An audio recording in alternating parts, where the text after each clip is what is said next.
Oi gente, bem-vindos a mais um vídeo. Essa é a parte 2 do vídeo sobre qual a vontade de Deus para a nossa vida. Se você ainda não assistiu a parte 1, eu falei sobre qual deve ser o nosso coração em relação a essa pergunta. Vai lá assistir, depois você volta para ver esse aqui. Hoje a gente vai falar sobre uma parte mais prática, sobre como tomar decisões segundo a vontade de Deus. Se você quer saber, vem comigo.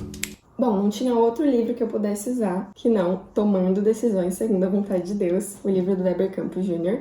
Eu não tenho ele físico, por isso eu vou pôr a fotinho dele aqui. Esse livro é muito bom, é bem conhecido assim no meio cristão. Se você ainda não leu, eu super indico esse livro. E o interessante é que esse livro traz uma abordagem diferente do que a gente viu no primeiro vídeo, né, com o livro Renovadas. Ele vai começar dizendo que o maior problema não é como a gente viu no outro vídeo, que é da questão do ser e do fazer, vai tudo na mesma direção. Mas o foco que ele usa aqui é que o problema é a gente tentar descobrir uma vontade secreta específica de Deus para nossa vida.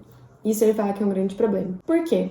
Porque a gente não vive assim, a gente vive pela fé. A gente não tem acesso a tudo que está na mente de Deus, a gente não conhece todas as coisas. E uma coisa muito importante, assim, do livro, que eu até vou ler exatamente como tá, é que não há nada além das Escrituras que precisemos conhecer para ter uma vida agradável a Deus. E se você falar, é óbvio, né, a Bíblia é tudo que nós precisamos. Pois é, mas muitas vezes a gente acha que a Bíblia não é suficiente. Às vezes a gente acha que a gente precisa de algo a mais, é por isso que a gente busca uma revelação de alguém, uma palavra especial. A gente às vezes até se assemelha aos pagãos daquela época. E ele vai falar um pouquinho disso no livro. Quando a gente busca saber uma vontade específica diferente, que não está na Bíblia, que ninguém nunca viu, mas você quer uma palavra específica para sua vida. Isso pode ser um pouco forte de ouvir, mas a gente tem que se basear naquilo que está em Deuteronômio 29. Esse texto fala assim: as coisas encobertas pertencem ao Senhor nosso Deus, porém as reveladas nos pertencem, a nós e aos nossos filhos para sempre, para que cumpramos todas as palavras dessa lei. Esse texto é muito bom, muito importante, porque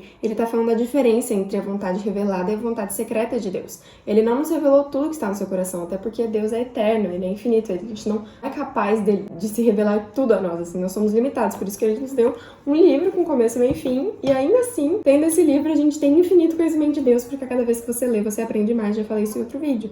Mas a questão é que nós temos então as coisas encobertas, que pertencem a Deus. E essas coisas, como eu disse no começo, estão relacionadas a gente viver pela fé. A gente não vai saber tudo, a gente tem que aceitar que a gente não vai saber tudo. E essas coisas, por pertencerem a Deus, nós não devemos nem tentar saber. Não é que assim, são coisas mais difíceis de descobrir, que você tem que buscar no alto de um monte de madrugada, que você tem que buscar em algum lugar super, hiper secreto e místico. Não. Elas pertencem a Deus e a gente não pode saber. Porque pertencem a Deus, é isso que está dizendo. Só que o outro lado é também muito importante, que fala as reveladas nos pertencem. É isso que quer dizer quando fala que a Escritura é suficiente. E aí tem uma coisa que o livro fala que eu gosto bastante, que ela revela os preceitos e as promessas de Deus. Os preceitos é o que Deus quer de nós, e as promessas é o que Deus quer para nós. Então, sabendo isso, nós não precisamos buscar qualquer outro tipo de conhecimento, mas nós devemos conhecer esse aqui. Às vezes a gente trata a vontade encoberta de Deus como algo que a gente quer saber, e a vontade revelada como algo que a gente não quer saber. Tipo, isso aqui já é normal, eu não preciso saber. Mas é o contrário, você não deve saber a encoberta, mas a revelada você precisa, você tem o dever de saber. E a gente acaba fazendo o oposto. E aqui esse livro se relaciona assim com o do primeiro vídeo, né? Porque a gente não precisa descobrir a vontade de Deus, a gente precisa fazer. E como você faz a vontade de Deus? Sendo a imagem de Deus, né? Obedecendo a Deus. Então aqui a gente chega na parte mais prática do livro. Ele tem muitas dicas práticas que me ajudaram muito já, assim, decisões que eu tive que tomar desde que eu li até aqui. Eu tô vendo aqui meu resuminho de setembro de 2019, mas provavelmente eu li antes porque eu sempre demoro pra fazer os resuminhos. Então, como fazer a vontade de Deus, né? O nome do livro é Tomando Decisões Segundo a Vontade de Deus. Como que eu faço isso? Bom, se foi revelado e as coisas reveladas nos pertencem, então você tem que obedecer, certo? Se for proibido, você não faz, na palavra, explicitamente. Se for revelado explicitamente que você tem que fazer, você obedece. O que está revelado na Bíblia é muito simples, né? A gente só tem que seguir o que está lá. Mas o que acontece? Existem assuntos que são moralmente neutros. Então, por exemplo, como eu falei no outro vídeo, onde você vai trabalhar, se você vai escolher outra casa, se mudar, se você vai aceitar uma oportunidade ou não, se você vai entrar em um novo ministério ou não. Essas coisas não tem como você dizer se é certo ou errado, porque cada um tem uma situação, certo? Pode ser bom para uma pessoa mudar de trabalho, pode ser ruim para outra.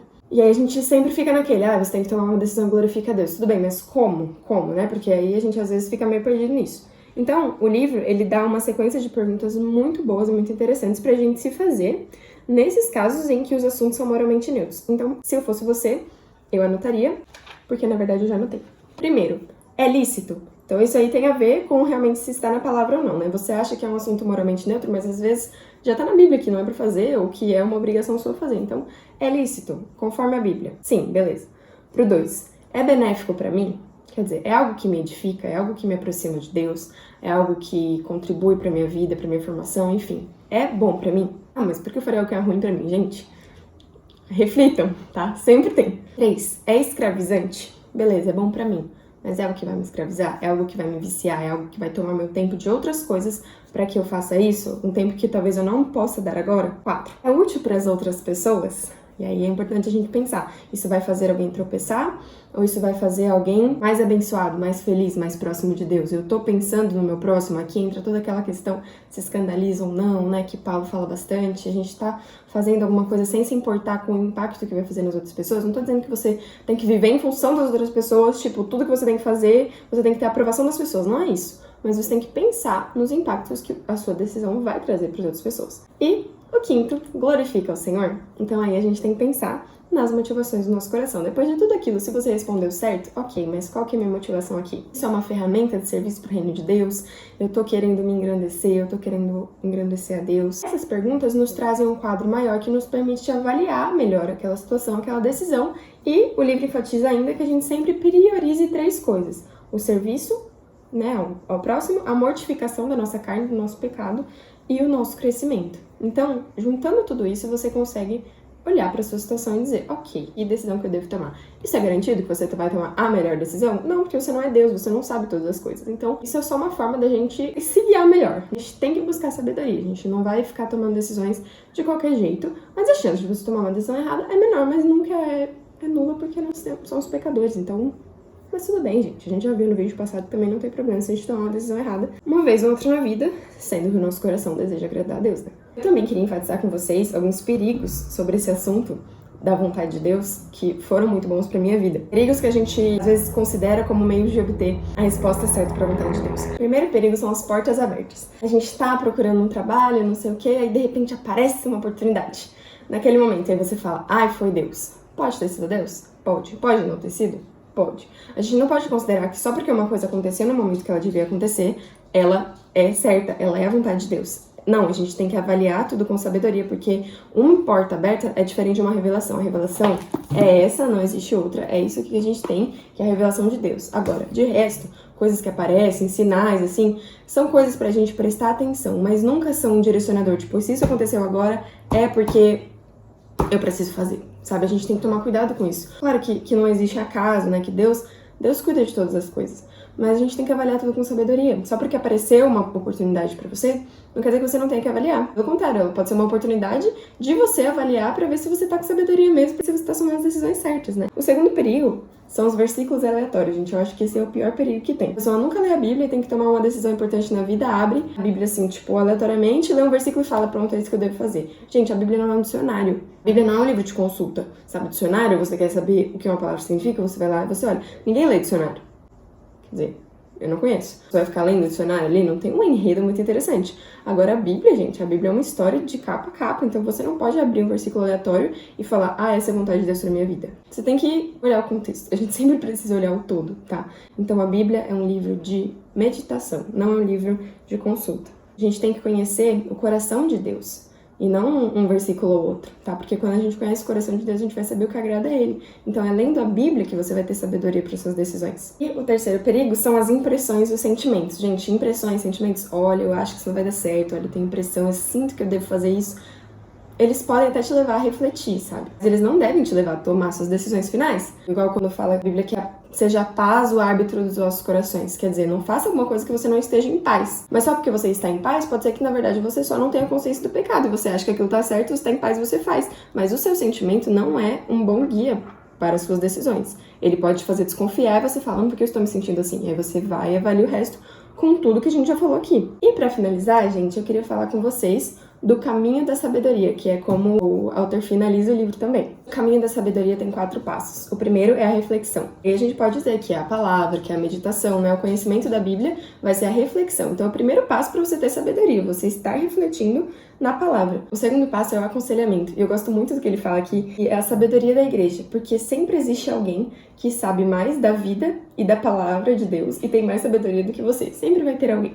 Então a gente tem que fazer uso dessa sabedoria. A gente tem que ser aconselhado, a gente tem que ouvir o que vem das outras pessoas. Mais uma vez, você não vai viver em função do que o outro diz para agradar o outro, não. Você vai viver para a glória de Deus. Mas a comunidade pode te ajudar a viver na vontade de Deus. O terceiro passo é a suspeita. A gente sempre tem que duvidar do nosso coração, das nossas motivações, não importa. A gente sempre tem que avaliar lá no fundo o que nós estamos buscando com aquilo, se é a aprovação dos homens, se é fama, se é sucesso. Claro, não tem problema você buscar algo bom, que seja bom pra você, um trabalho bom, enfim, não tem problema. Mas sempre avaliar o nosso coração, porque a gente pode estar seguindo por um caminho errado, por uma motivação errada. E o quarto passo não é a ação, o quarto passo é a espera. Esse passo é pra gente aprender a confiar no guia. Quer dizer, a gente tem que tomar decisões segundo a vontade de Deus, mas no final das contas, como eu já disse, é Deus que guia todas as coisas. Então, se falta confirmação, se há dúvida, não faça. Não tome uma decisão enquanto você tem dúvida. Se você precisa tomar, busque sabedoria, mas enquanto você pode esperar algo, ter mais sabedoria, refletir mais, espere. Por quê? Quando houver necessidade de ação, a luz virá. Isso é muito importante pra gente confiar. Como eu disse lá no começo, às vezes a gente quer saber a vontade de Deus por falta de fé. A gente não consegue confiar de que Ele está guiando. A gente precisa saber pra gente tomar as nossas decisões certas. Mas quando houver necessidade de ação, a luz virá. O Senhor vai nos guiar quando a gente precisar agir. Claro, né, gente? Como diz Tiago 1,5, aquele que precisa de sabedoria, peça a Deus que dá livremente. Então, que a gente possa também pedir sabedoria a Deus, sabe? A gente não tá pronto pra essa vida, a gente precisa aprender muito ainda. Então, pra cada decisão, pra cada momento da vida, a gente vai precisar de mais sabedoria. E a gente sempre pode pedir a Deus, porque Ele nos dá.